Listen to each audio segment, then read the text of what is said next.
আমরা এমন একটি সময় উপনীত হয়েছি যখন কিছু নামধারী মুসলিম আমাদের রাসূল সাল্লাল্লাহু আলাইহি ওয়াসাল্লামকে নিয়ে কটূক্তি করা শুরু করে দিয়েছে। আপনারা হয়তো এতে পূর্বেই শুনেছেন, অনলাইনে দেখতেও পেরেছেন, জেনেছেন যে পাঠ্যপুস্তকের সংস্কারের একজন সদস্য, যার নাম হলো রাখাল রাহা, সে আমাদের নবীকে নিয়ে কটু মন্তব্য করেছে। আর একজন হলো, সম্ভবত নাম হলো সোহেল হাসান গালিব, সে আমাদের নবীকে নিয়ে একটা কবিতা আবৃত্তি করছে ব্যঙ্গচিত্রে, নাউজুবিল্লাহ।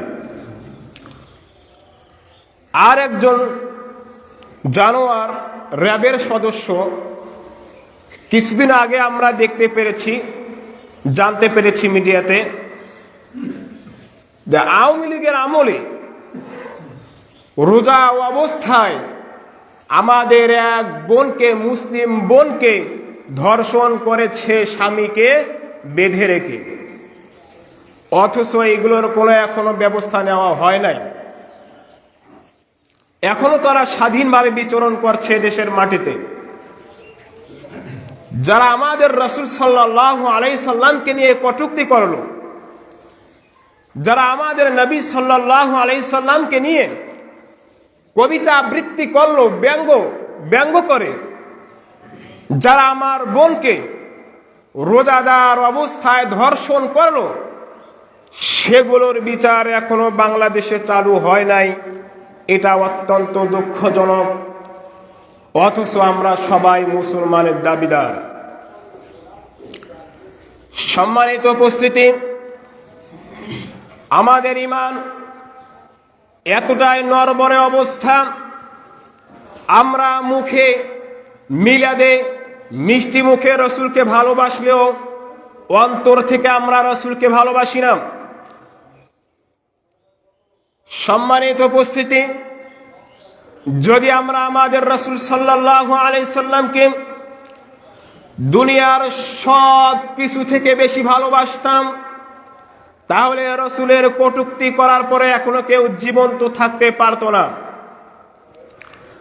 যদি আমরা রসুলকে সত্যি ভালোবাসতাম, সত্যিকার অর্থেই ভালোবাসতাম, তাহলে রসুলের আদর্শে আমাদের জীবন যাপন আজকে আলোকময় হয়ে যেত, আদর্শিত হয়ে যেত। কিন্তু দুর্ভাগ্যবশত আমরা এমন মুসলমান হয়ে গিয়েছি, আমাদের আইডি কার্ডে শুধু আমরা মুসলিম, আমাদের পরিচয়ে আমি শুধু মুসলিম, কিন্তু আমাদের মধ্যে ন্যূনতম ইসলামিক শিক্ষা দীক্ষা নেই, রসুলের আদর্শ নেই, আল্লাহর বিধানের কোনো আমরা তোয়াক্কাই করি না। সম্মানিত উপস্থিতি, আল্লাহর হাবিব সাল্লাল্লাহু আলাইহি সাল্লামকে নিয়ে যারা কটূক্তি করবে, তার সর্বোচ্চ শাস্তি হলো মৃত্যুদণ্ড তাকে দিতে হবে। অবশ্যই তাকে মৃত্যুদণ্ড দিতে হবে। সম্মানিত উপস্থিতি, ইহুদিদের এক নেতা কাআব বিন আশরাফ, সে রাসূল সাল্লাল্লাহু আলাইহি সাল্লামকে গালি দিত। এজন্য রাসূল সাল্লাল্লাহু আলাইহি সাল্লাম তাকে হত্যা করার নির্দেশ দিয়েছিলেন। সম্মানিত উপস্থিতি, জনৈকা ইহুদি এক মহিলা রাসূল সাল্লাল্লাহু আলাইহি সাল্লামকে গালি দিত।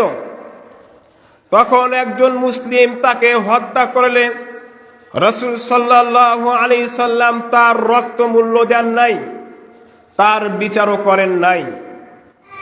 সম্মানিত উপস্থিতি, জনৈক ব্যক্তি রাসূল সাল্লাল্লাহু আলাইহি সাল্লামকে গালি দিত, কটূক্তি করত।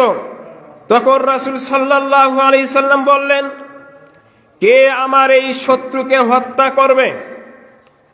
তখন খালিদ বিন ওয়ালিদ রাদিয়াল্লাহু তাআলা আনহু বলেন, ইয়া রাসূলুল্লাহ, আমি তাকে হত্যা করব।